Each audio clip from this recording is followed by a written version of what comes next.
Click the link in the description for your free Amsoil catalog.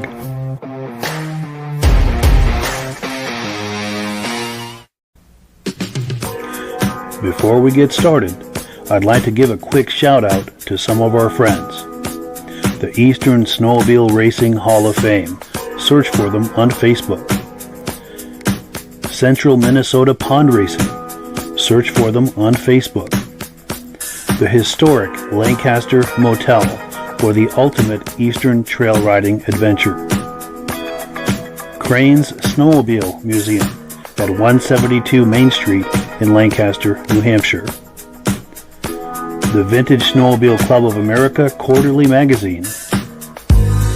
The New Hampshire Snowmobile Museum at Bear Brook State Park in Allenstown, New Hampshire. And lastly, if you decide to advertise with the Vintage Snowmobile Podcast, this could be your advertising message.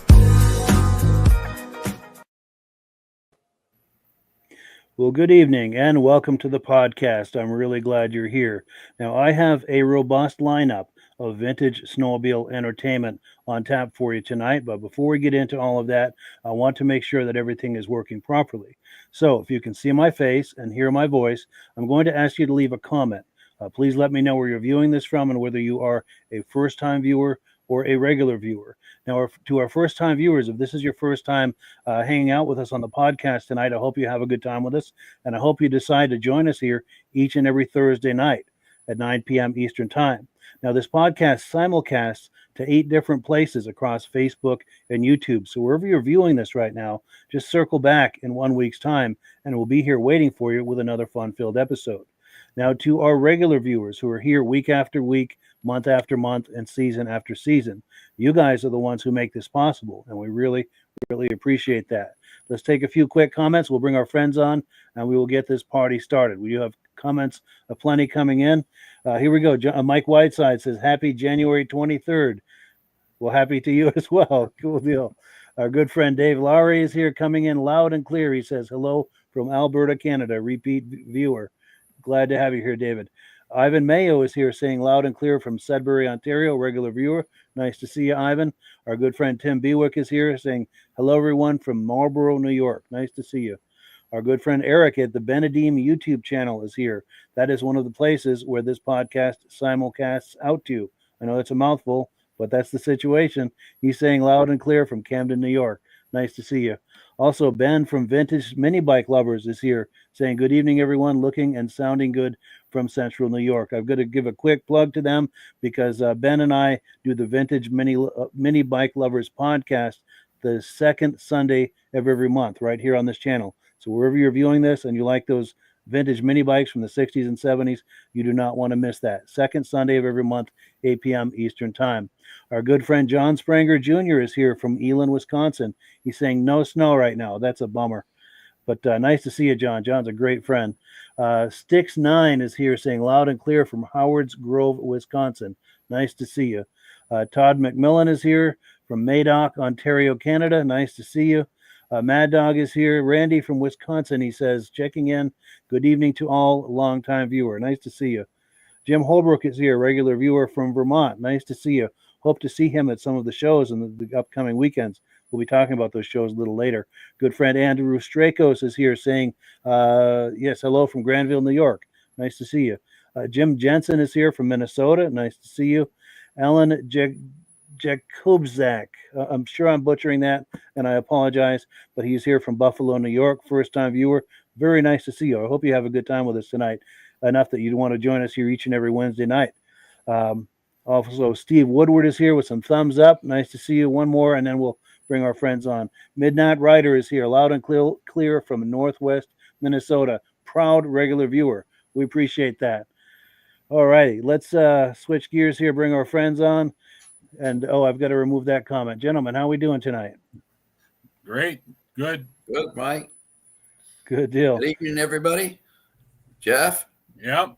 Trying to stay warm here in Wisconsin. We've been doing a little bit of the 30 to 40 below wind chill factors, but we're coming through it. Got a few counties open now with trail riding. Vilas County and Iron County are open, so Not much, but Yeah. at least the guys can get some in. The best trail ride I've heard is still in the UP of Michigan, through by Twin Lakes, Houghton, Munising is what the reports have been coming in on the snow tracks. Nice. It's true. I've heard that parts of Michigan have tons of snow right now. That is wonderful. That's good. Yeah. Yeah. That In lake fact, effect kicks in, and Lake Superior gives them a little snow. So nice. In Yeah. fact, I was messaging with our mutual friend Claude today, Midge, and he said there's tons of snow out there. Yeah. Yeah. That's And good. And for those who are just joining us, Jeff is a very active promoter of the vintage snowmobile hobby out in Wisconsin. We're going to be talking about some of his events and things he's involved with here in a moment. And also, our good friend Midge Rosebrook is the founder of the Eastern Snowmobile Racing Hall of Fame. He is filling in for our good friend Rob Hilditch, who was unfortunately not able to make it this week. Hopefully, we'll have him back here next week and riding high in the saddle and joining in the fun. But yeah, thank you everyone for coming on. I'm going to pop the agenda on the screen here. So just like it says, Jeff Wesner is here to discuss the recent Cruisers Snowfest Show that happened just a couple of weeks ago on the 17th, or last weekend, I think, in Arbor Vitae, Wisconsin. What can you tell us about that, Jeff? It's put on by a club. It's the Cross Country Cruisers is a large club north of Minocqua in Arbor Vitae, Wisconsin. And of course, it's one of their fundraisers for their groomers and stuff like that. They actually didn't spin a wheel last year. We didn't have any snow in the state of Wisconsin that was really rideable. So they had put this together. They started a vintage show last year, had a good turnout, and I try to attend as many vintage shows as I possibly can in the state of Wisconsin. This year they came back, did a larger area and group, and they had basket raffles and everything like that. Well, that's just a good fundraiser for the cross-country cruisers in northern Wisconsin. Nice. And before we look at some video clips from that event, Midge, do you want to tell us just a quick nutshell of what the Eastern Snowmobile Racing Hall of Fame is about? Yeah. Eastern Snowmobile Racing Hall of Fame began in 2017. We have about 40 some odd inductees now on the wall. And we're going to have another one in September. Mike has been on board with us since 2018. He does our camera work for us, and along with Greg Allen. And yeah, we've got people from New York, Vermont, New Hampshire, Maine, Massachusetts on the wall here at Crane Snowmobile Museum in Lancaster. Definitely. Yeah, it's a good moment for a quick shameless plug for Crane Snowmobile Museum. It's an excellent museum. But yes, please continue your thought. Yeah, the museum is going to have a show here on coming up February 1st, Saturday, February 1st. And if you come, you'll be able to walk through the museum and check out all the sleds. He's got probably 150 sleds in there right now. And you can check out the Hall of Fame, and it's all free. Yeah, and that's next weekend, next Saturday. In the show outside, and Mike will be there, and I'll be there. Definitely. It's great that you guys have finally, have put something together to recognize the racers over the years. I mean, yeah, the same thing happened up here in Wisconsin, and we actually have two right now. But it's just unbelievable how much work goes into it and how much recognition is really needed for some of these guys that have gone on, and just like they're the pioneers of the sport, right? Those are the guys that began. Those are the guys that started it all. Right. Yep. Back in the 60s and 70s, and yeah, I mean, it's like I said, it's great. It's great to see that you got volunteers and that you guys have come together. And if you ever make a trip out this way, you got to check out the one in St. Germain, Wisconsin. It's unbelievable. Yeah. Definitely. Paul Crane is actually in the International Snowmobile Hall of Fame in Eagle River. Okay. He was inducted in 2015. He was the first American to ride the Bombardier Skidoo. There you go. Yep. Yeah. Yes. Yeah. And we'll have more on that event, that crane show event that's coming up a little later in the podcast. But let's take a look at a video clip we've got of Jeff's event that he's talking about, the Cruisers Snowfest. We've got a number of different video clips. This first one is still images taken from a drone. So I put the still images into a little montage, a little music under it. Let's take a look.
So yeah, we've been looking at, let me get my shot back. Here we go. We've been looking at video clips, or a video clip from the Cruisers Snowfest Show. And Jeff is involved with that. Any comments on what we've been just looking at there, Jeff? Well, there was about 120 sleds, really well represented. The Polaris, as you saw on the podcast a couple weeks ago, he had 4 of them there. Very immaculate Polaris TXs for sure. We had the Double Eagle. The Skidoo Double Eagle was brought in. Oh, wow. Yep. And there was also a toboggan style, and I don't know if I got any pictures of that through the other part of it, but very well represented. And I think the People's Choice was actually Mike Trapp's 1971 Yamaha 650 or whatever he ran against Van Duhamel. That's what took People's Choice. And actually, Mike was there all day talking to people and answering questions and things like that. And the sled's owned by Mike Koch, and they actually pulled it out of the Hall of Fame to bring it there. But there's so many other. There was a Ward's sled there that whoever restored it really took the time to do a great job, and he won overall show. But it's hard to pick something out of all these sleds that are showing up at these vintage shows now. I mean, they're just beautifully redone. Yeah. And they had classes or set up in that field by restored and unrestored by years. So, I mean, you could go down and look at them, by years and see what was there. But it was very interesting. Tin cap Skidoos, there must have been 4 or 5 of them. I mean, you don't see that. I mean, somebody's got to take the pride and joy to bring those out to, to show them. And then the hard part is to judge them. Oh my gosh, it's tough. It's quite a chore. I mean, you feel bad, but what do? You got to get right down on your belly and look at the belly pans and look out. You got to find something. Yeah, well, the unrestored actually it might be a little harder because somebody might have changed the skis or done a little painting on it or whatever, and where do you draw the line? I always say the hardest judging is the race sleds, because every race sled is perfectly made for the person who's racing it and the class it raced in. Now, there's a lot of clones out there, and you got to pick them out. And it's sad because somebody spent a lot of time to make a clone. But it's not a race. That's what mine is. To me, it's got to be raced. It's got to be raced if it's a race in the race category. Yeah. Sure. Now we've got a comment that's come in. We're going to take a look at that, and we're going to continue with another video clip. We've got hello from Walden, New York, Ken and Yana, and I had the privilege of meeting them not too long ago. Let me pop it on the screen here. I think this is it here. So Ken and Yana are the couple in the back, and then on the right is Stacy and Art Fosler. and then Carlene and myself on the left there. And we had, I think it was in October or so, we got together and had a wonderful lunch together. Really nice to meet all of them. So I wanted to give them a quick shout out since they're viewing tonight. Yeah, good times. So we've been talking about the Cruisers Snowfest Show that happened last weekend. I've got another video clip from that. Let's take a look here, and then we'll react to it on the other side.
So yeah, we've just been looking at images from the Cruisers Snowfest Show that took place last weekend.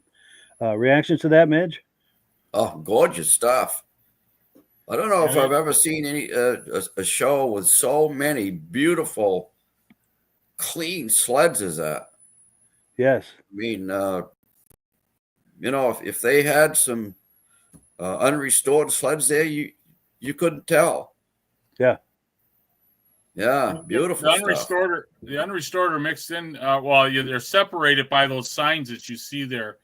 But even the pictures of that toboggan, that's just unbelievable. And that guy rode that thing in. Yeah, he rode it in. Wow. He rode it in. It's got an Indian motor in it, and he rode it in. That's a big machine. Then that twin engine double eagle is there too. Yep, the double eagle was brought in. There's a guy that he also has a couple other famous skidoos in the area that he brought in. So wow. Now, did he ever start that up? Oh yeah, he had it running. Took a little bit of pulling on that front motor there. You can see the pull handles right there behind the cowling, where the cowling's off there. You can just see a little T handle sticking out there. Yeah. And actually, the guy sits down in front and pulls on it to start it. And I was saying, boy, I don't know. You're trying to start that thing. If it throttle sticks, he's going to drive right over the top of him. So he'd be the first to know it. Yeah, but he had it running. He actually drove it around, and they had a short trail ride. I think they had like 10 or 12 go on the trail ride that day after the show was over. So, but it was a chilly morning. It was probably like when we started 10 below and warmed up probably to 3 or 4 above, maybe. Wow. That small Skidoo tin cab in the back there, that's a home built deal. I've seen 3 or 4 of those in all the shows I've gone to. I don't know who builds them or where they come out of, but they're a miniature size. You can barely sit on it even. Wow. Pretty clever. That is cool. Yeah. We've got a couple of comments that have come in. Let's see what we've got here. Find my place. Oh, yes. Okay, here we go. Reese Fleury is here saying good evening to everyone. Nice to see you, Reese. Good friend of ours and regular viewer. Our good friend Mike Whiteside is here saying sweet. And then our good friends Stacy and Art Fosler saying some really nice sleds. Nice to see everyone in here. Really appreciate that. Yeah. And we're just getting started too, folks, by the way. Let me remove this and get the shot set back up. We're going to look at some more clips from that show, but first we've got to do AMSOIL and some announcements. And unfortunately, Rob's not here. Nobody does AMSOIL like Rob, but we're sure going to try. And Midge, I know, had a testimonial he was going to give about some of the AMSOIL products he's been using. Yeah. Yeah, this product right here, Dominator, is what I run in my Polaris. I have a 440 clone of a 1975 Polaris Snow Pro sled. That's the photo right there. And I run this stuff in that and have good luck with it. And this stuff here is great for it's similar to WD-40, only better. And this stuff here is really, really, really good for washing cars without water. Now, I had a 1933 International 1.5-ton truck. Here's the picture of it.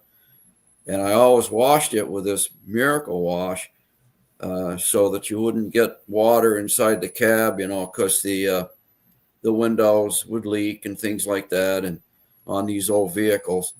And this stuff here, you just spray it on and you wipe it off, and then take another dry rag and wipe it off, and the thing, it polishes it.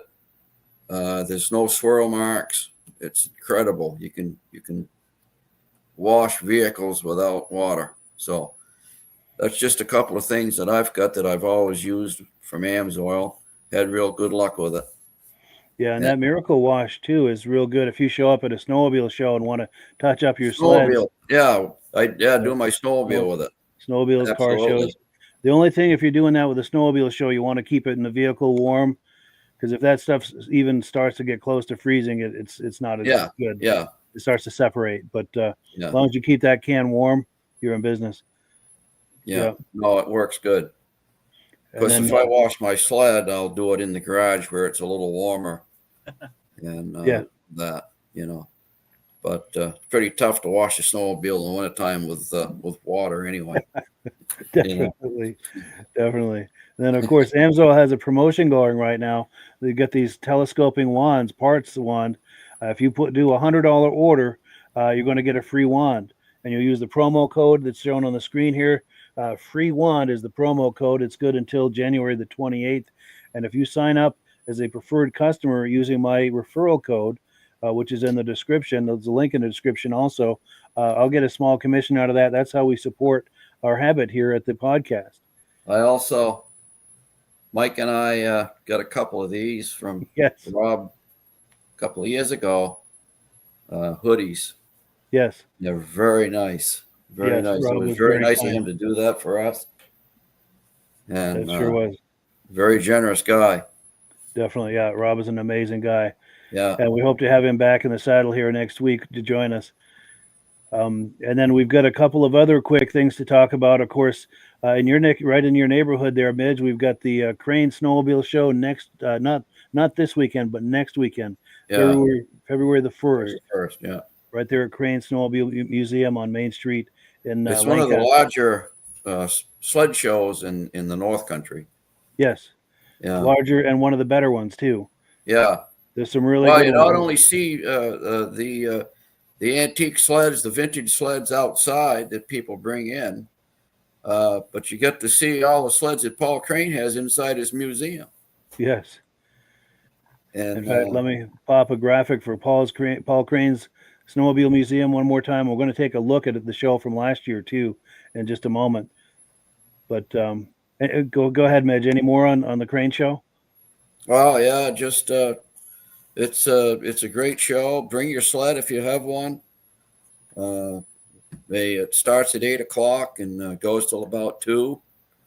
And he passes out beautiful trophies. I got to tell you, Mike can attest, there's a lot of wood in them. Very, very nice trophies. They're not little cheapy, tin trophies. These are really nice trophies. So Definitely. Paul always, and he doesn't charge anything for admission. It's just crazy. He just does this, for donations only. So Yes. And if you do show up for this show, please be generous. They've got a donation jar. And of course, they've got a corner of the museum has a kitchen in there, and they've got hot dogs and chili and things like that. And be sure to patronize them. Pizza, I think, too. Yes.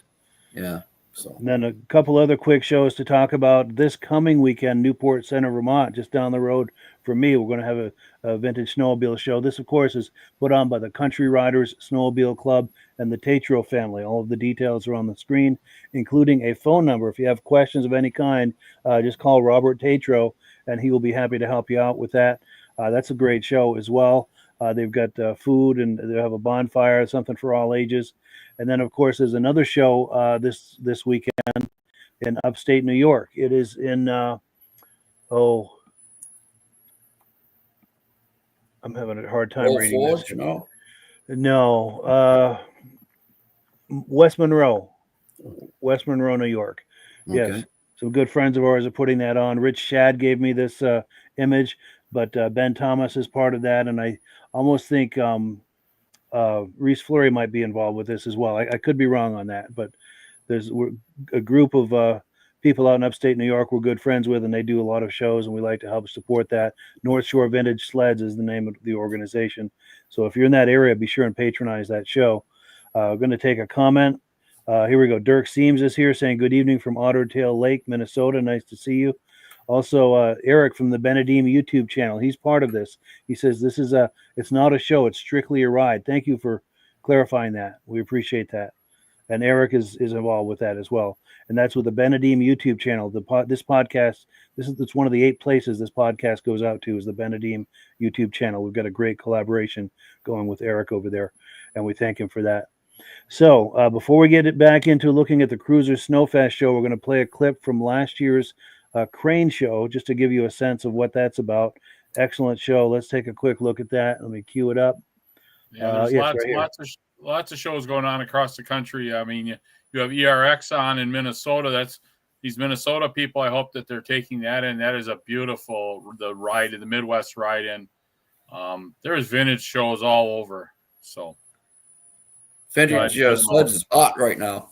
Oh yeah. Well, I guess you can't. I guess the trails aren't open. You really can't do that much riding, so you might as well attend the vintage shows. Might as well look into the past. I mean, where you came from, Absolutely. Yeah. Midge and I often joke that right now it's the golden age of celebrating the golden age of snowmobiling.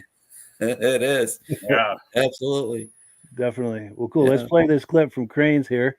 Well, hello, friends. We are here at the Cranes Snowmobile Show 2024. It's February 3rd, 2024, the 10th annual Cranes Vintage Snowmobile Show in Lancaster, New Hampshire at Cranes Snowmobile Museum, 172 Main Street in Lancaster, New Hampshire. Since it's the 10th annual show, they've pulled out all the stops to make it extra special, and we've got an extra special turnout today. This could be possibly the biggest turnout ever.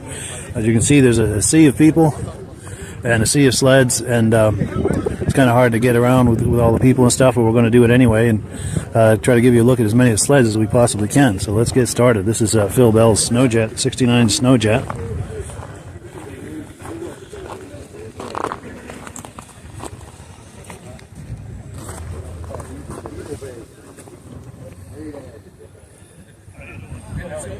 So these are Ed Stabs and Jeff Mower's sleds, these here, huh? I believe so, yeah. Ed's got that, that TC? I've never heard of that. This one here?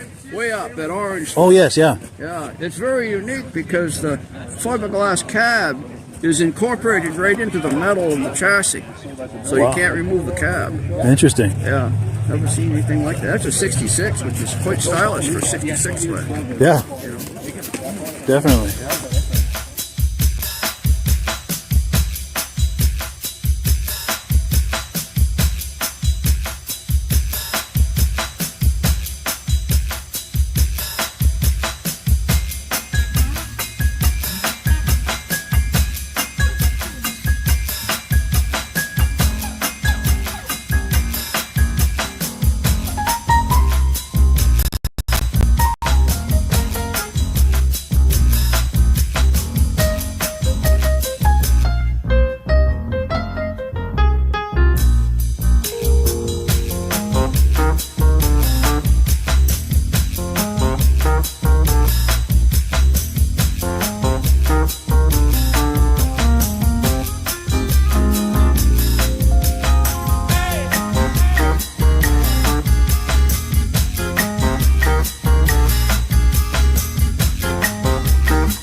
I got to walking around with it, and I went to turn the throttle, the handlebars, throttle caught right underneath my aunt and uncle's porch. Oh, and it took off? Brand new sled. My father was not a happy camper. No.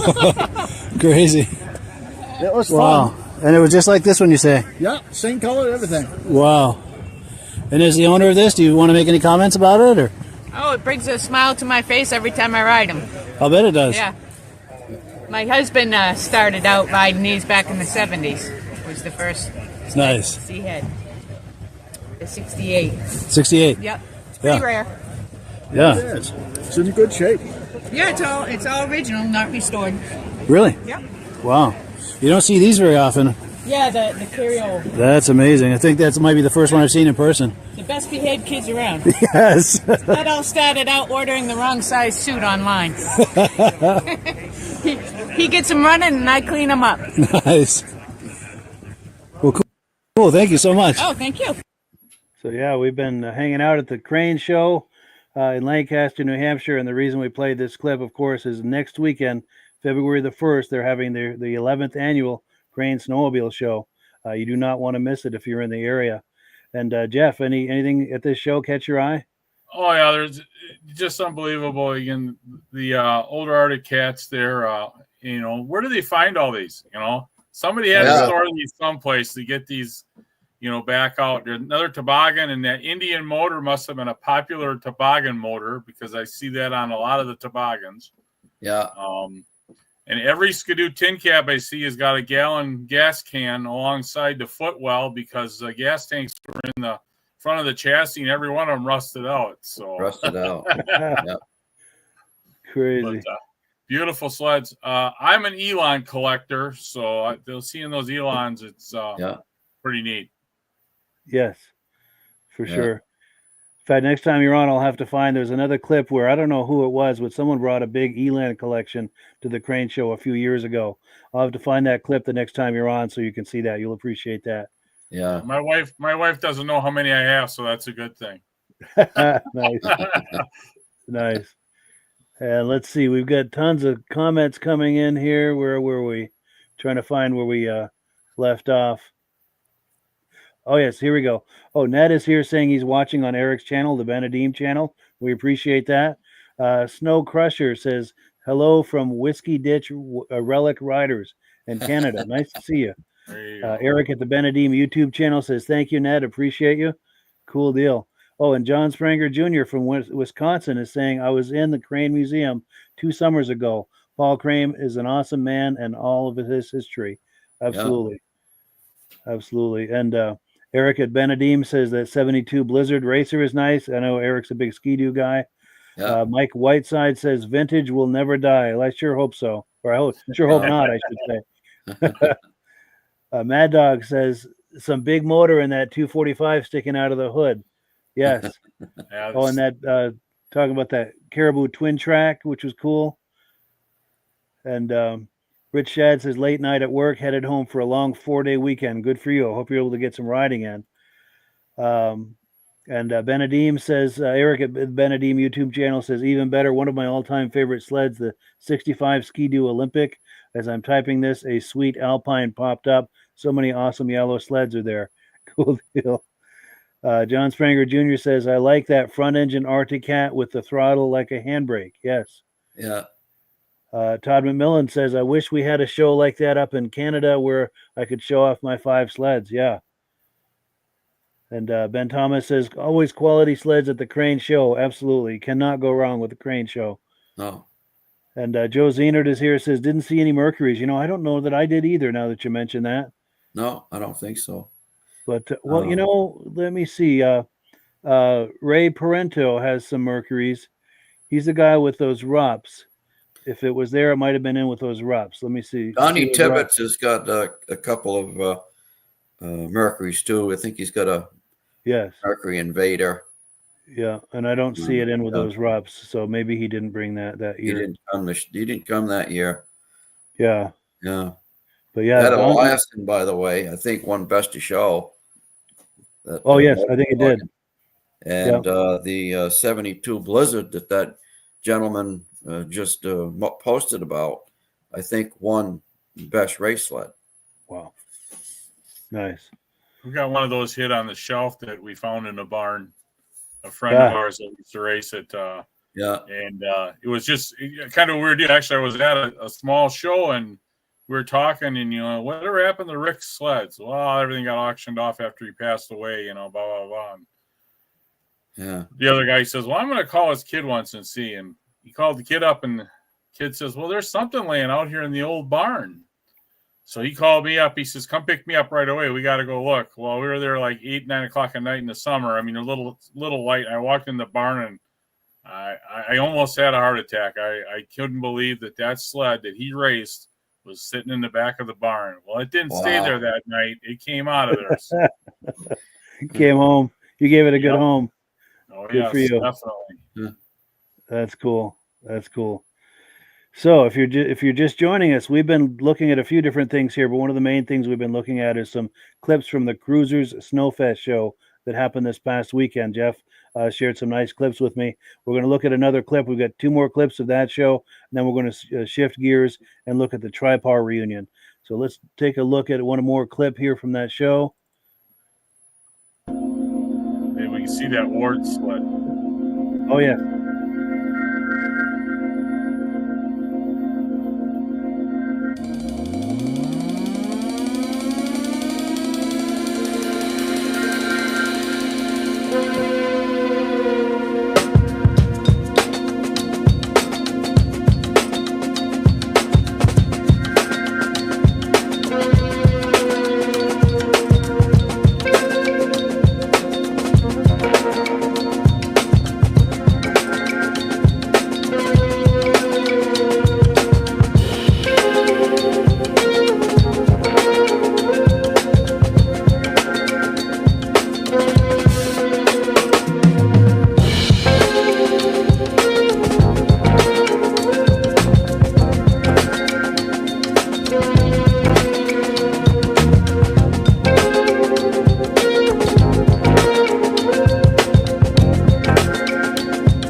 So yeah, we're looking at some sleds from the Cruisers Snowfest show that happened just last weekend. These images come to us courtesy of the man in the middle of the screen there on the left, Jeff Wesner. And yeah, thank you for that, Jeff. Anything you wanted to add to what we've been looking at here? Go back to the beginning of that. I'll explain a little bit about those sleds with the independent front suspension there. Yeah, I was going to mention that. That silver bullet there. There's a collector up there by the name of Ken Mueller. He takes these older sleds and updates them and puts newer style suspensions and front ends in them. This silver bullet has been at a lot of shows across the state of Wisconsin, and he's done very well with it. The next sled next to it there is a James Bond sled, and his next one there that has an Arctic Cat front end. That's a Scorpion. And I actually ran into him. We were riding at the ride-in at ERX, and he came along with that Scorpion, and I couldn't figure out what kind of sled that was, until I stopped and looked at it, because he put a full suspension in it. It's almost like a full updated Scorpion, and I've never seen a Scorpion that small. So he really is meticulous of what he does, and he probably has 25 very luxurious looking show sleds that he brings around, and beautiful. He actually is the one that led the ride after the show. Took him out for a ride on the trails. They've got about 4 inches of base. The Mercury, I don't know whose that is, but that's the Snow Pro Mercury. I think it might be a little bit of a clone the more I look at it, but it's a beautiful sled too. Yeah, for sure. So, yeah. Anything catch your eye, Midge? Yeah, the first thing I was going to mention, Right there, maybe? are those older sleds that had the IFS suspensions installed in them. right. Yeah. These are the Polaris's you had on the podcast a couple weeks ago. Yeah, those Polarises are beautiful, aren't they? Yeah, Yes. they are. He just, again, he's clear coated them and everything. The engines, I mean, wow, they're super looking. Yeah. He does a great job. Beautiful. And again, I'm supposed to tell you guys, they're all for sale. Yes. And I think I may have his number up here. We can pop on the screen. Oh, I don't. And I apologize. Because I had it when he was on that I was popping on the screen. And I don't know what I did with it. And I apologize. He said he had sent a video on that offset motor, and I told him if we could get together, I could probably do something for him too, because that's where we left off. We never really did get through that offset motor. We lost his Wi-Fi. Yes, if you're able to help him with that, that would be enormously wonderful. Because that's the one we all really wanted to look at. I know Rob and I were dying to see more on that and hear what the deal was on that. And yeah. And then they call that 245 RV Skidoo is supposed to be the sexiest Skidoo sled there is. So I don't know. I can't argue that. Yeah, I can't dispute that at all. That is a sexy, sexy sled. Yeah, that's a beautiful sled. It is, for sure. They did some well engineering on that one when they built it, but yeah. That won a lot of races when it first came out, especially the smaller classes. Sure. The 250 and the 340, it pretty much cleaned up one year. Yeah, the 340 was in the Moto Ski Sonic, and this was the 245. I ran a 245. I got pictures from Eagle River, and I actually crashed it my first weekend out in International Falls, Minnesota. So my father wasn't too happy with me. Yeah, no doubt. Now we've got comments that have come in. Ned is saying he's making a road trip to New Hampshire Saturday for parts. He says he feels like he picked the wrong weekend because he won't be able to attend the Crane show. But do keep in mind that show in Newport Center is this Saturday. I don't know if that works as far as your plans, but it's right off I-91 near Newport, Vermont. Just jump on Route 100. That might be worth. I don't know if that's close to where your travels will be, but that might be a show worth checking out. And if you do, I'm planning to be there. Please be sure and look me up and say hello to me. I'll be walking around with a camera. Ned also says he's got 2 Elans, which is cool. Mike Whiteside says that 2003 James Bond Ski-Doo sled, futuristic at the time. Absolutely. That was cool to see that. And then, of course, Eric at Benedium, a big Ski-Doo guy, says that Silver Bullet is amazing. Top-notch craftsmanship went into that custom sled for sure. So let me remove this. And we've got one more clip to look at from that Cruisers show. I just got to get back to my place here. And then we're going to shift gears here. So let's take a look at that last clip from the Cruisers show, the Cruisers Snowfest.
So yeah, looking at the sights and sounds of Cruisers Snowfest from last weekend out of Minnesota, and these images come courtesy of the gentleman in the middle of the screen there on the left, Jeff Wesner.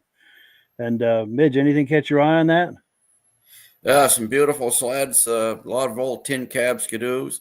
That looks like a Polaris painted red there. Maybe Polaris built some sleds for another company like Homelight or something like that. I'm not sure, but The last one is that Ward's machine. I don't know if that was built by Polaris or who was built that, but that yeah, it looked like a Polaris chassis, but I'm not sure. Yeah, I know they built sleds for different outfits, like Sears one year, and I think this Wildcat here was I think, is that a Yukon Wildcat? If that's the Yukon Wildcat, I think so. That's what's used in the ads for on Yamaha, something snowmobiler it was called. I can't remember exactly what it was called, but that was used in the ads, and they'd shoot that, and then they'd show the new Yamaha to show how the difference in the sleds. So right, wow. Yeah, I like that TC. Yeah, a cute little sled. I think those are all the ones still from yes, up in Menominee, Wisconsin. Yeah. And when we're talking about sexy ski-doos, that one right there is really something. That's pretty cool. Yeah. That's actually the 76. The 245 was a 75, and this was the 76 sled that came out for the consumer. Yeah. Wow. So, beautiful sled. So again, your race engineering pushed it on to the consumer sled. So nice. You know, thanks, Mike. one sled you don't see very often in shows is Black Dot Skidoo. Yeah, Black Dot. Yeah, they were $399. Black Dot Skidoo are very rare. Yeah, boy, they are a hot sled. Yep, they're good racing sled. Yeah, that could be. Maybe they beat them to pieces, and there aren't many left. Sure. So let's see. We got a couple of comments, and we're going to shift gears. Mike Whiteside says, "Dang, I was in Eagle River last weekend. Wish I would have known about this." Yeah. Yeah, we just finished up 2 weeks at Eagle River. 2 weeks ago was the vintage races, won by Blanchette, Supergirl out of Canada. Yes. And this last week was the regular World Championship, and we finished that up. It was very cold on Sunday. The only thing that I really, I can't remember exactly who won it, but they had a last chance race. And there was enough snow dust on the track. They ended up wrecking 6 sleds coming out of they showed that. It was awful. Quite a scary event. I'm glad to see everybody got up and walked away from that. Wow. Yeah, incredible. One guy slid down the track. I bet he slid a couple hundred feet. Yeah, and it was just like you see out on the freeway, just one sled into the next, and yeah. So, but the snow dust does that, Yeah. Black Dot. Yeah, not good. White out. Yeah. Cool. So we're going to shift gears. We got one last thing to look at. We're going to look at a clip that Jeff sent me from the Tripar 50th reunion event.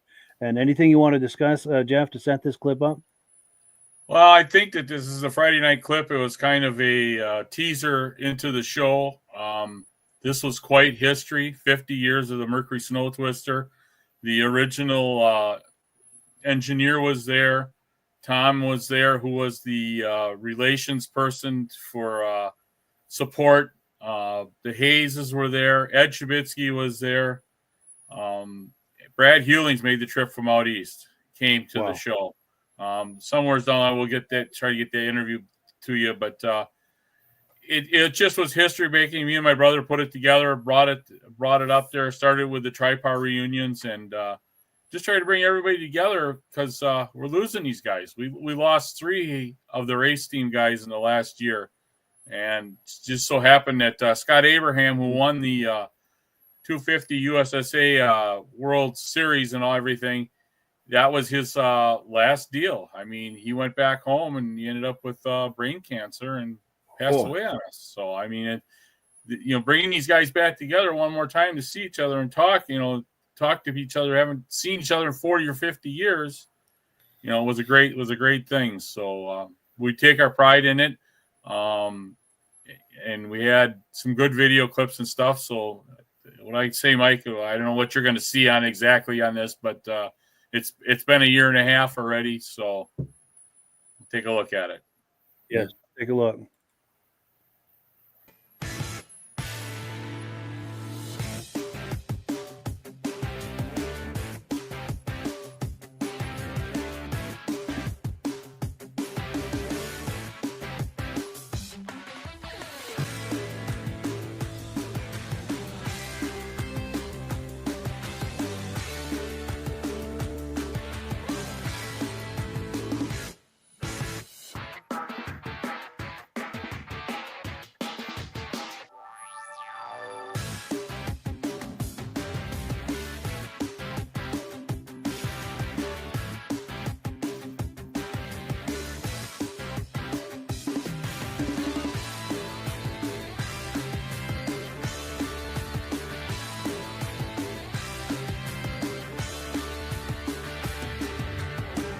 Hi folks, my name is Mark Clemmer. I'm a representative of the 519 racing team for Tripar, and today we're here to celebrate the life of Chuck Burns. Chuck and I had raced for probably 10 years together. Chuck raced in both USSA and SWSRA. He won championships in the 440 Stock D and the 400 Stock D. Chuck is the very first driver for Tripar.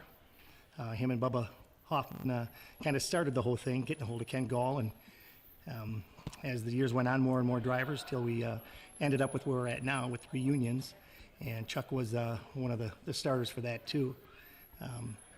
So as the years went on, we just had more and more reunions, and as of this year, Chuck is no longer with us. We lost him last September, right after our last reunion. So here today, we're going to celebrate his life and what he's done for Tripar, and that's about it. Sure going to miss him. Thank you all. Appreciate it. Have a great time here at the reunion and the Merc Twister 50th anniversary. Have a great Welcome, everyone, to the 50th anniversary of the Mercury Tripar Racers Reunion. 50 years of Mercury Snow Twisters, 73 to 2023. And we've got the best names here that you can find. We are at the Hall of Fame in St. Germain, Wisconsin. Today will be a great day. We've got a lot of racers coming that used to race Mercury snowmobiles. And we're going to have memorabilia going on today, a lot of memories, a lot of sharing of old stories. Yeah, the BS or the stories are going to fly high. We're going to have racers. We have Eddie Trubisky here. We got Doug Hayes that'll be here. I believe Brad Hewlings will be here.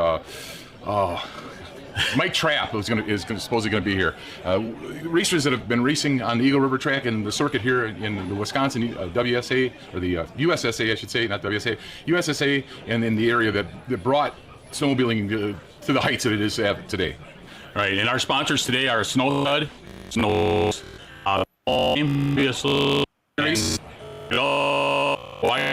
and Choke for the.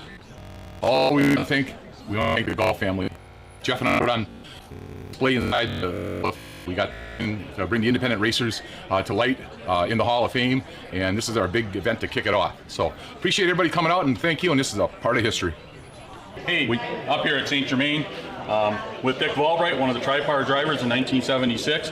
Picture of a sled, the famous green weenie. So, and actually, he let me ride his sled, and I got to ride it to race to make it to the World Series. So, Dick, yep. What do you have your memories? Some of the good times. When we went up to St. Paul, Minnesota, and we had that girl from up in northern Minnesota. She ran my sled. She raced Jerry's sled at where was that, Jerry? Shawano, yeah. Governor's Cup. Yeah, Governor's Cup. She ran for Shabitsky, but then something was wrong with his sled, so he ran ours. Yeah. Super.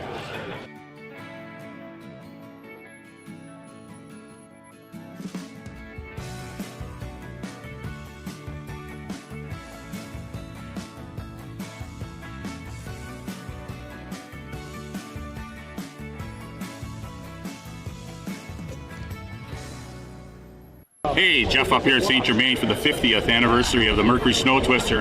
And look who I ran into. Brad Hewlings, one of the winningest Mercury drivers on the circuit in USSA in 76. In fact, I don't know what you had, number one bib later on?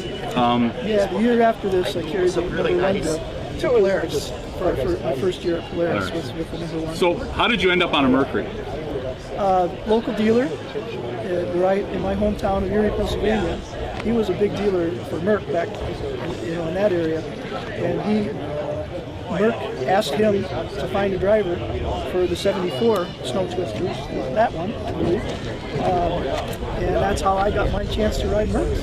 Right. So you ran the Eastern Division some of the time, but you always came and took all the money away from us in the Central Division, correct? In 76, yeah. 76. Yeah. I didn't come out here until 76. I came out in 74 and ran a little bit, but then in 75 we stayed out east. Super. Well, I appreciate all the great driving you did, and I raced against you once in a while. So, so when did you actually retire from racing the Snow Pro circuit? The last year was with Ted Nielsen in 1989 was our last time that I raced. Super. And we basically just ran the World Championship there those last couple of years. Super. Well, I appreciate you coming back to Wisconsin here. Sit down, have a nice interview with us, and you have a great weekend. Okay, Jim. Thank you. Thank you.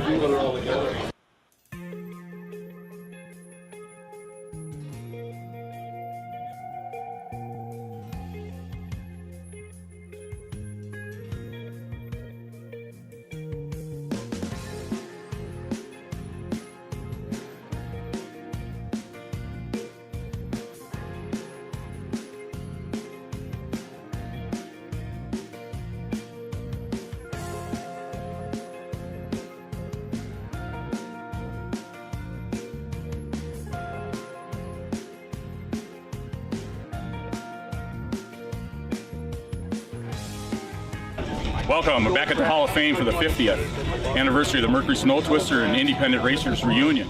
I have with me today Craig Marchbanks. He's president of the Hall of Fame. Craig, welcome. Thank you for having us here today. Thanks, Jeff, very much, man. You're always welcome here. What a place to have the 50th reunion. Nothing better than having the Hall of Fame with all the history we have here, all the Mercuries we have here, and no, it's fantastic. Great. I'm just glad that we came and this worked out, and we brought in some drivers and stuff, and I hope you guys have a good day. We'll have a great, beautiful day. Mother Nature's kind to us for this event. Thank you. Thank you, Craig, and have a great one.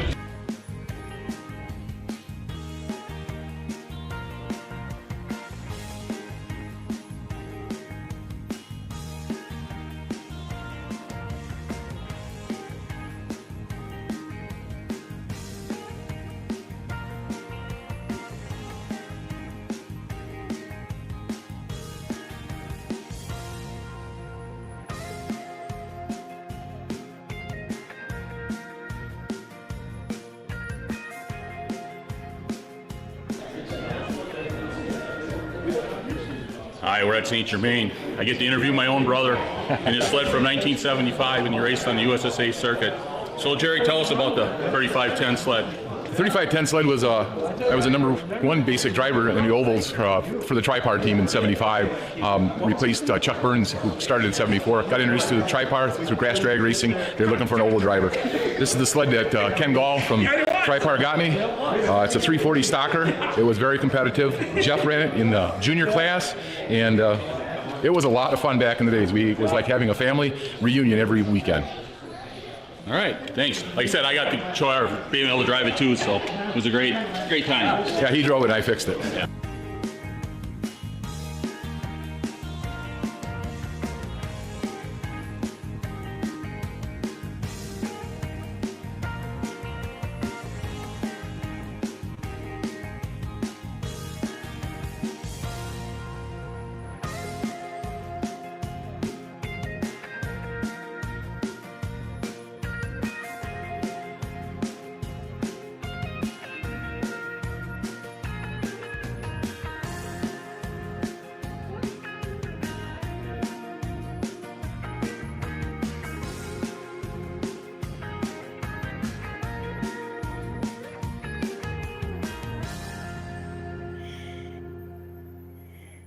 Back up here at St. Germain, I'm with Scotty Abraham. He definitely a 250 rider. He took this sled to the USSA Championship in 1976. Scott, what do you got to say about your old sled? This is fantastic, being up here and seeing the old sled again and being part of this. It's a great deal. Like I say, we brought everybody together. We want everybody to share memories of what went on during those years of racing. Again, 50 years ago. So thanks a lot. Appreciate it. Thank you for coming, Scotty. Thank you. It's an honor. Alexandria, Minnesota, and when we needed them to slow down or to stop, we opened the door and hang the towel out the side of the door, and that was their cue. So that's what you guys did, is you rolled down the highway fixing the motor to go to the next day's races after racing on Saturday. And then the next day we won this.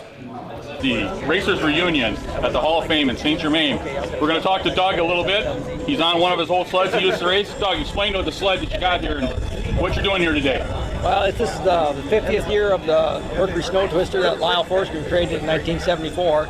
And this is, they ran the serial numbers, and this sled belongs to Gord Chester now, and it's my 340 76 Snow Pro sled is what it came back as. And obviously, through the years, other people have changed the hood, decals and skis and stuff. But other than that, it's the real deal. Everything else on it is for sure the real deal. We got a one-off special rear skid in it that we were testing at the end of the year. Things like that there. So was it a good sled? Was it a Victoria sled? Or? Yeah, it was a good sled, and we were just talking about it, which one I did the best on. We had a 250, a 340, and a 440, and I don't recall the exact numbers, but we did good on all of them. We were very competitive all the time with all the Super. sleds. Yeah. We appreciate your time, and thank you for coming to the Hall of Fame. Well, thank you, Jeff, you and Jerry and Dan Giannetti. You guys have done a fantastic job, and Jeff and Kay Gall putting this all together. I've been to their reunion the last 3 years. It's been fantastic. We got so many of the guys from back in the day that we raced with and against. It's just super fun to visit with everybody again. Thank you very much. You bet. Good day. Thanks, guys. Thank you, Eddie. All right. You're calling us Howard?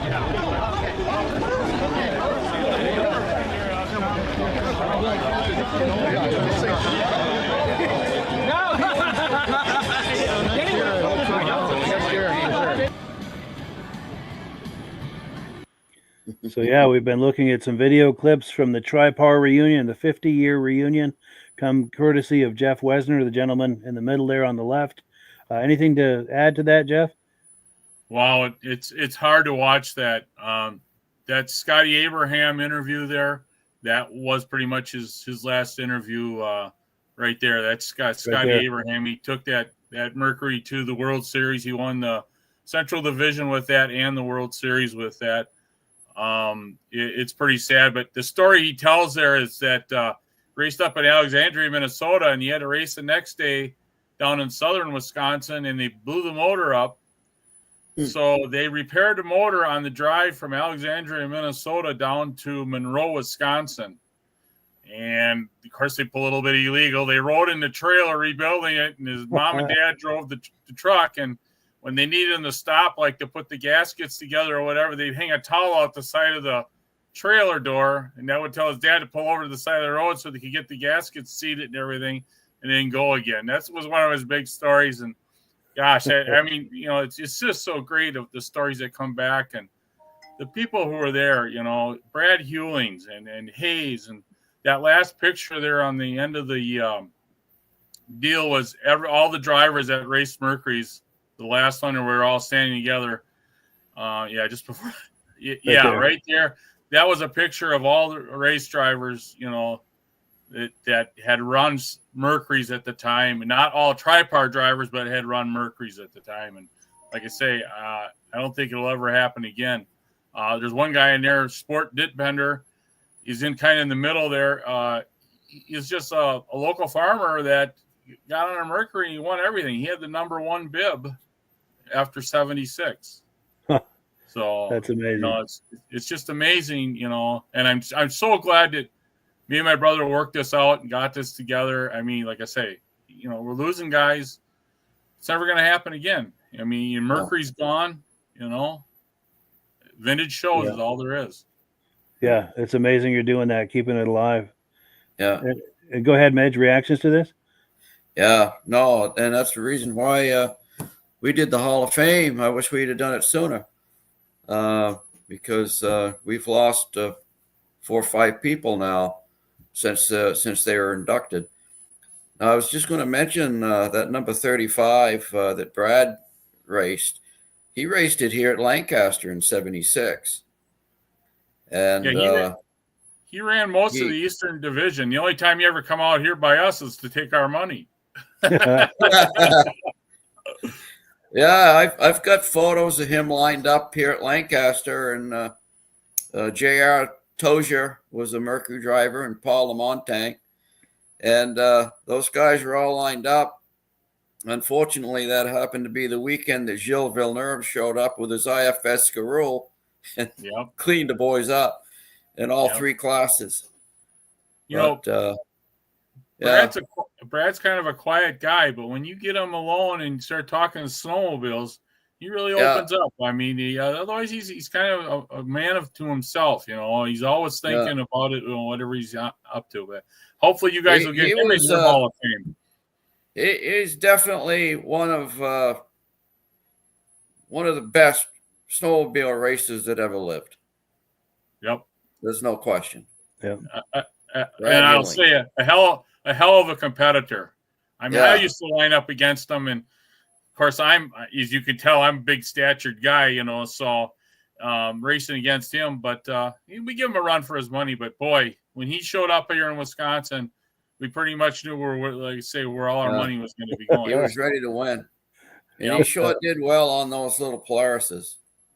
Yeah, one of the things the promoter for Mercury said that is Brad would be on the phone during the week. He ran a 440 also, and he'd be on the phone during the week trying to find different ways to make things better, and he never quit. He always was looking for a way to make things faster, just like he the was rest a good clutch guy. Yep. Yeah, he knew his clutches.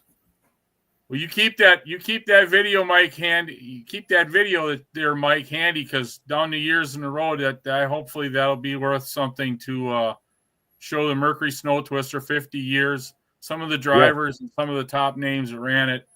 You're more than welcome, Midge, to run that at your out at your Hall of Fame if you want to use it for. That'd be cool.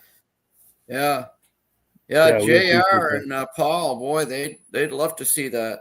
Because they raced against some of these guys. Yep. Yes. Especially Brad. Yep. Yes. Yeah. And what I'm planning to do, Jeff sent me some interviews and they were doing kind of a presentation where different people were speaking. I'm going to try to put that together into a long form video to air some Sunday night.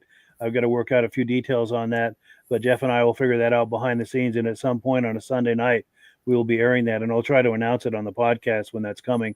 As it gets closer, as we get that worked out. So we thank Jeff for this footage for sure.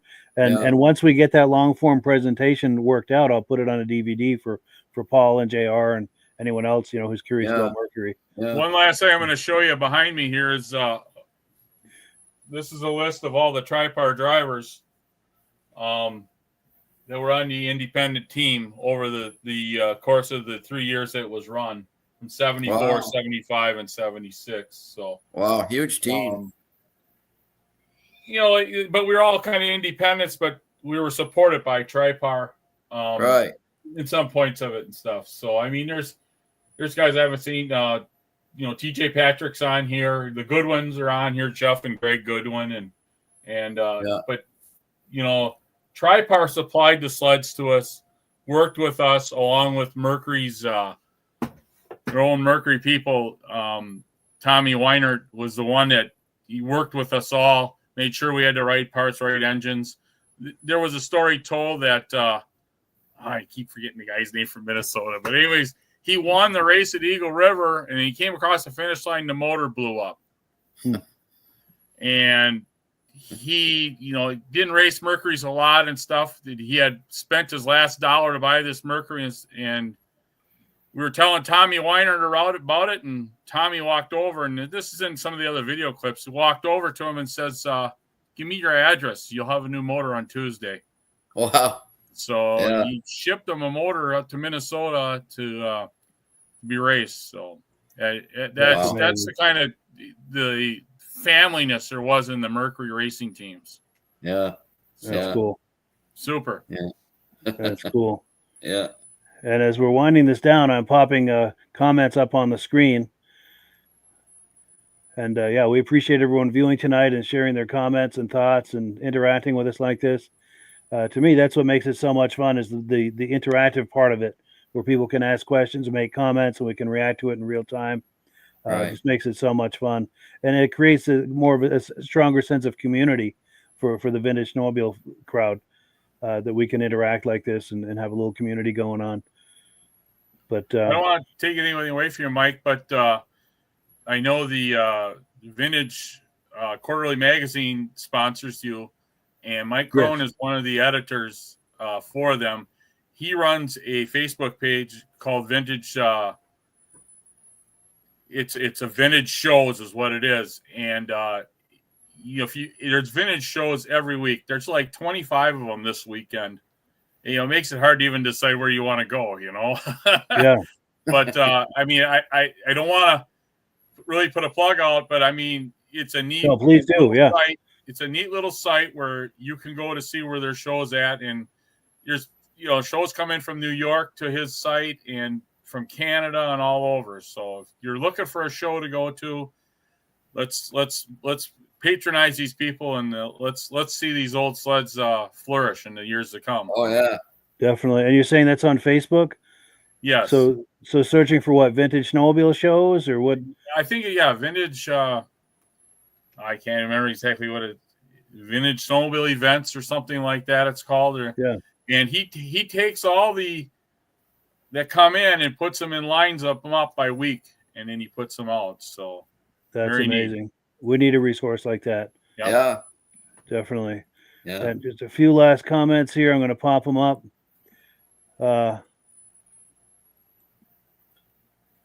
Yeah, thank you so much to everyone for these great comments. We appreciate it. And some of them I got popped twice, but it's easy to lose my place going through these comments. So I'd rather put something twice than to miss one. Well, if you're a Mercury fan, hopefully you got something out of it, because that video really hits home. It makes me kind of sad to see, I know it's gone. I don't think there'll ever be another reunion like that. Yeah. So, it's true. Every year that passes, it just the clock is ticking for all of us to enjoy this vintage stuff. Yeah. Thanks, Mike. Cool. There's only one. What, Edge? Well, I was going to say there's only out of the original 4 that we inducted in 2017, there's only one guy left. Wow. Yep. That's why you need it. You got to preserve that history. Yes. Yeah. Yeah. And you were going to say something, Jeff? No, I would say thank you, and the great job on the video clips tonight, and appreciate all you do for the vintage world out there. And we'll keep trying to send you some stuff to keep the show, interesting and what's going on. Thank you. Yeah, you're welcome anytime we can arrange it. Yeah, anytime you've got something to share, please be in touch as you have. Always pleasure to have you on. You give us a great glimpse of what's going on in the Midwest and helps to round things out. And same for Midge as well. Nobody does more for this sport out here than Mike does. Well, there you go. I appreciate it. We sure try anyway. Yeah. Cool deal. And everybody knows it. Sure. Well, thank you. Whether they say anything or not, they all know it. Sure. Well, I appreciate Thanks that. for everybody watching. That's the greatest. Definitely. Yeah. Thank you to Jeff, to Midge, to all the viewers. Yep. You got to have the viewers, or this, It's true. Without the viewers, it wouldn't happen. It wouldn't sustain. Right. Yeah. Yeah. And you're doing it for them, Yeah. Yep. So, yeah. Yeah. And a few more quick comments, and then we're going to give the last word to Amsoil here in just a couple of seconds. But yes, good evening, everyone. We'll catch up with you all next week. And as always, the last word goes to Amsoil. Have a good evening, everyone. Have a good one, everybody. Hello, everyone. This is Rob and Mike. How you doing today, Rob? I'm doing good. Mike, yourself? Very well. Thank you so much for coming on. I appreciate it. Now, today, we're going to be talking about Amsoil. And in a few moments, we're going to show you how you can get the deepest discounts, free shipping, and free gifts when you order your Amsoil products through us. But first, I'm going to ask Rob to give you a quick description of what Amsoil is and why you should consider using Amsoil products in your motorized vehicles. Thanks, Mike. Amsoil is 100% synthetic oil. Everybody uses Amsoil for a different reason. Some people like the benefits that Amsoil is warranted for 25,000 miles or 1 year. The reason we can do that is because Amsoil doesn't oxidize. It doesn't form the usual carbons, gums, sludges like petroleum oils do. That's why we can keep it in the engines longer. Petroleum oils never do wear out. They oxidize themselves. That's why they have to be changed at 3,000 kilometers. And AMSOIL likes the benefit that you only have to change the oil once a year. That saves some money. Some of the people like the benefit of AMSOIL is it's a slipperier type lube. By having a slipperier type lube, it cuts down friction drag. By less friction and drag, engines run 20 to 50 degrees cooler, better gas mileage. Now, AMSOIL says 25% more protection than the industry requires is in the AMSOIL bottles. My average customer gets about 10% increase in gas mileage. That's a big savings. Yeah. And by cutting down friction and drag, for every 10 degrees you cut down the friction and drag, doubles the life of the engine. So by having the engine run cooler, it makes it last longer. Some people like the benefit of the range of the AMSOIL. AMSOIL's flash point is 425 degrees, and it pours at 50 below zero. Wow. If you ever tried petroleum oil when it's 10 below, it turns to honey. And in the summertime, petroleum oil thins out, and once it thins out, that's when it starts breaking down. So AMSOIL is an all-season oil, can give you better gas mileage, longer engine life, less maintenance. It ends up being cheaper over a year's time running AMSOIL than it is petroleum oils. That's amazing. That's amazing. And AMSOIL is available for pretty much any motorized vehicle, anything from lawn equipment, cars, trucks, boats, ATVs, motorcycles, snowmobiles. Yep. And a lot of people phone me up and say, well, what's the benefit of our gear lube? Exactly what I told you about the engine oil. It pours in cold weather, it runs cooler, makes the equipment last longer. And they say, well, what's the benefit of the small engine? Same thing. Makes the engine run cooler, last longer, better performance. So it saves on all the applications that AMSOIL has available. Wonderful, wonderful. So yeah, let's talk now. Hopefully this has convinced people to think about maybe joining us in the AMSOIL experience.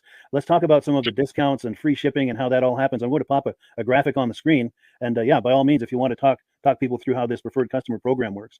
AMSOIL has a number of different programs. One of our main ones is a catalog customer, where somebody can order directly out of our catalog. If they order out of the catalog, they order $100 worth, AMSOIL will ship it right to their house. But our best program is our preferred customer. For only $10 for 6 months, you become a preferred customer, you save 25% on all the product. You order $100 worth, they're going to give you free shipping. You don't have to order a whole case. You can mix and match. Say you want 4 bottles of small engine, 7 bottles of 5W30, and a couple of gear loops. You can mix and match. You can order 1 bottle at a time if you want. There's no minimums, no maximums. By being a preferred customer, you save over 25% on all the products you're going to buy. AMSOIL sends you extra gifts, $5 gift certificate on your birthday, $5 when you renew your account, and stuff like that. So it's a good way to save on some of the products you want to buy. For sure.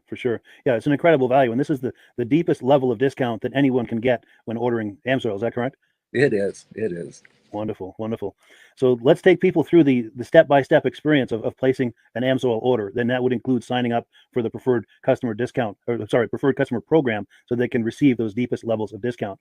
So let's go to the website. This is what the website's going to look like. These are some screenshots. Once you go to amsoil.com, there's a link in the description, or you can just type that into a browser, amsoil.com.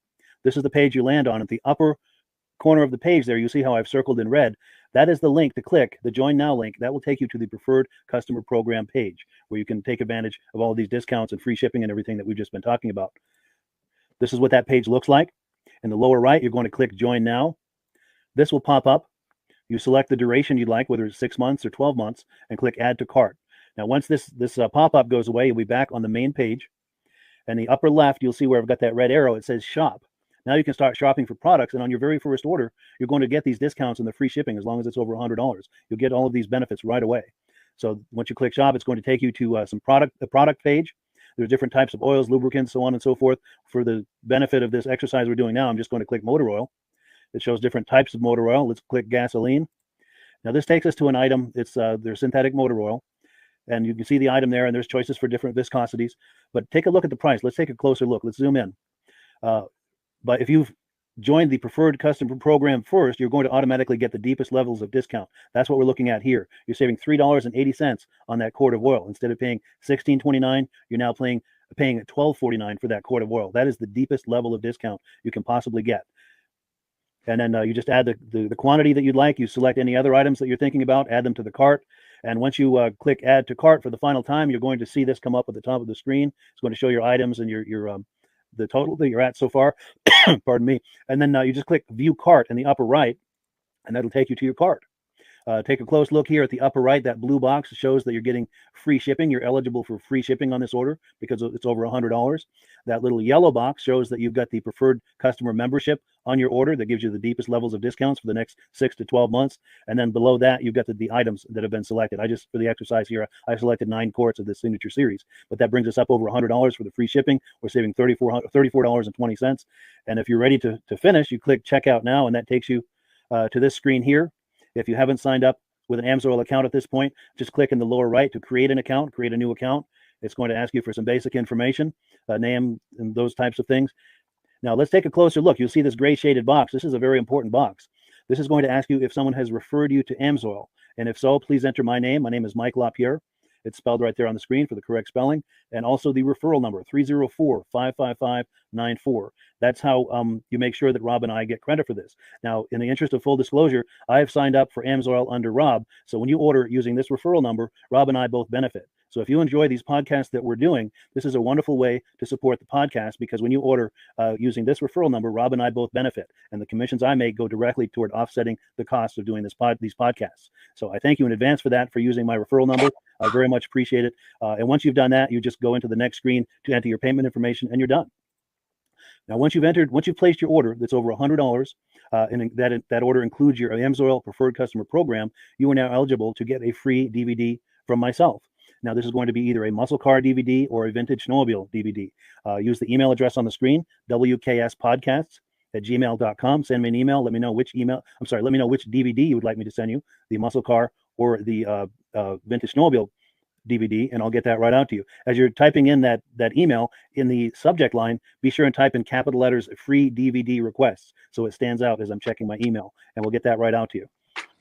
So I guess the last thing, Rob, that we wanted to talk about is if someone is considering AMSOIL as a business opportunity. Yes. If anybody has a retail or a commercial account and they would like to buy directly from AMSOIL, just send Mike a line. He'll show you how to set up, and you can buy directly from AMSOIL. But if you are interested in starting your own part-time business, a part-time business that can grow into a full-time income, Mike and I will show you the AMSOIL marketing plan. AMSOIL has a large selection of products that cover almost every application. So it doesn't matter if you're into snowmobile, boating, or ATVing, or hot rods. We have an oil for every application. It's a fun type business that's I really enjoy doing. Where else can I go and have fun and make money doing it? And Mike and I are here to help you all the way along. If you need any help on how to promote or to find new accounts, we're here to help you. For sure. So when you sign up under that number, this 304-555-94, you're getting Rob and I as a team. Now, Rob has been doing AMSOIL for 40 years. Can you believe that? 40 years. So he knows every aspect of this business, and he knows all of the ins and outs of the products. So he'll be able to help you with any kind of product questions or any kind of questions to show you the different business models that you can do with AMSOIL. And then the other thing that you get when you sign up under me is I've got a strong background in social media. So if you need some coaching on how to generate AMSOIL leads using Facebook and YouTube, I'm happy to coach you with that when you sign up under Rob and I. You get both of us as a team to help you, to coach you, to support you, whatever you need to get you off and running with this business and having fun with it. Like Rob said, it's an enormous amount of fun. If you're like Rob and I and you enjoy going to any kind of boat shows, car shows, motorcycle shows, snowmobile shows, anything with a motor, you like going to those shows, those events, those races, this is a great way to turn that into a income opportunity for you. Yes. And just by wearing my AMSOIL hat at one of these events, people come up and ask me about AMSOIL. People don't know where to buy it, and I'm there to help them, show them where they can buy the product. Perfect. Well, cool. Well, this is great. Any final thoughts, Rob, before we wrap it up? AMSOIL's a fun business. AMSOIL's been around since 1968. It was the first synthetic oil to be AI approved. Wow. Yeah. That's amazing. And that's very early in the game too, isn't it? Yes. For sure. Well, good. Well, thank you so much, everyone, for viewing. Hopefully, we've gotten you excited as we are about the AMSOIL products. We'd love it if you could join us either as someone who uses the AMSOIL products or to join the AMSOIL team as a business opportunity. And we thank you so much for viewing. Have a great day. You have a good day.